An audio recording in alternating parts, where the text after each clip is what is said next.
Voilà, retour sur la scène, bien sûr, sur ce bateau avec vous, Nathalie Kosciusko-Morizet, députée UMP de l'Essonne et bien sûr candidate ici à la mairie de Paris l'an prochain, en 2014. Qu'est-ce que vous retenez de tous ces scandales qui agitent la France régulièrement, là, cette année, enfin ces temps-ci, c'est l'affaire Guéant-Tapie, Cahuzac? Ils sont tous de nature différente, évidemment, mais additionnés ensemble, ils laissent aux Français, on sent bien un sentiment de dégoût, de déception, de colère. Et avec tous les scandales, c'est une crise morale qui se rajoute à la crise économique et qui vient finalement créer cette ambiance qui est dure en ce moment. Sur la salle parle de détestation. Il dit, les gens lui disent, dans sa balade en France en ce moment, on vous déteste, vous les politiques. On vous déteste. Oui, bien sûr, il y a une vraie prise de distance, il y a une vraie défiance avec les politiques en ce moment, mais pas seulement. Il y a aussi beaucoup de personnes dont on a l'impression qu'elles abandonnent, qu'elles seraient tentées d'abandonner. Ça dépend des tempéraments. Mais est-ce qu'il n'y a pas un décalage incroyable aussi entre ce que vous montrez, vous, les politiques, et puis les préoccupations des Français? Je pense bien sûr à la guerre Fillon-Copé à laquelle on a assisté. Je pense à cette bataille pour les primaires au sein de l'UMP qui était grotesque aussi. Est-ce que les gens ne voient pas ça en se disant mais ils marchent sur la tête, ces politiques?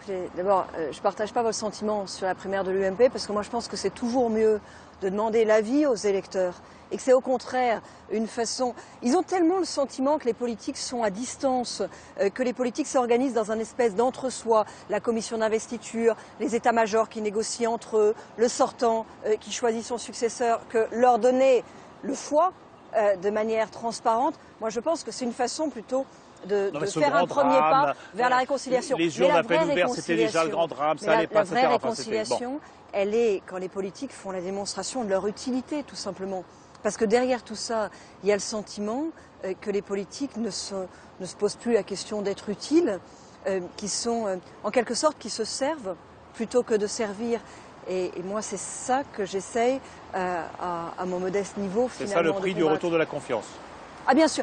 Je crois qu'il y a, je vous dis plus précisément, je crois qu'il y a deux choses à faire pour faire revenir la confiance. D'abord, la démonstration de l'utilité du politique. Moi, par exemple, je suis désespérée en ce moment de voir qu'à l'Assemblée nationale, on discute de textes de loi qui sont sans rapport avec les priorités des Français. Comme... Par exemple, le problème du Grand Paris tel qu'il va être débattu à l'Assemblée nationale, c'est que c'est une nouvelle structure avec tous les frais d'administration, avec tous les frais de communication, avec tous les frais de structure, tous les frais administratifs.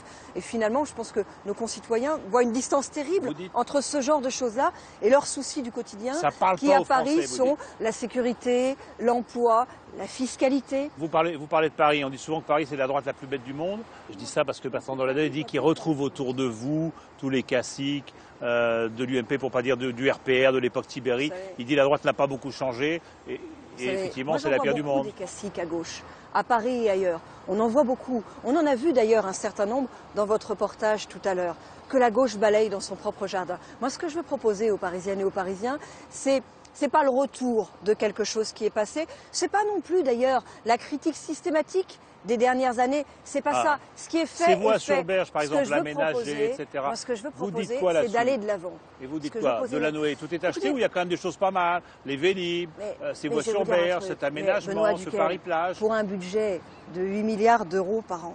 8 milliards d'euros par an, le budget de la ville de Paris. Heureusement qu'il y a des choses qui ont été faites. Dites, pour 8 milliards d'euros par an, heureusement qu'il y a des places de crèche en plus, heureusement qu'il y a quelques aménagements qui ont été faits, heureusement qu'avec ce prix-là, on a pu payer quelques architectes. Mais la question que je pose aux Parisiennes et aux Parisiens, et se battre contre l'automobile, la question que je pose aux Parisiennes et aux Parisiens, ça doit vous plaire. Si vous trouvez que tout va bien, si vous trouvez qu'il n'y a pas de problème de sécurité, si vous trouvez qu'il n'y a pas de problème d'activité, si vous trouvez qu'il n'y a pas une jeunesse qui a envie aujourd'hui de s'expatrier parce qu'elle a l'impression que c'est ailleurs que ça se passe, si vous trouvez qu'il n'y a pas de problème dans votre quotidien, si vous trouvez que 40% d'augmentation d'impôts en 12 ans, c'est pas trop, à ce moment-là, ne changez rien. Mais si vous pensez qu'il y a bien quelques problèmes et qu'on peut ensemble y trouver des solutions, venez en parler. Donc on a bien compris, avec vous, Nathalie Kosciusko-Morizet, il n'y aura pas de promesses jetées en l'air, il n'y aura pas de... Moi je pense que plus c'est dur, pendant cette campagne, vous ne mentirez pas et tout ce que vous direz, vous le ferez si vous êtes en mesure de le faire. Plus il y a la déception, plus il faut la vérité.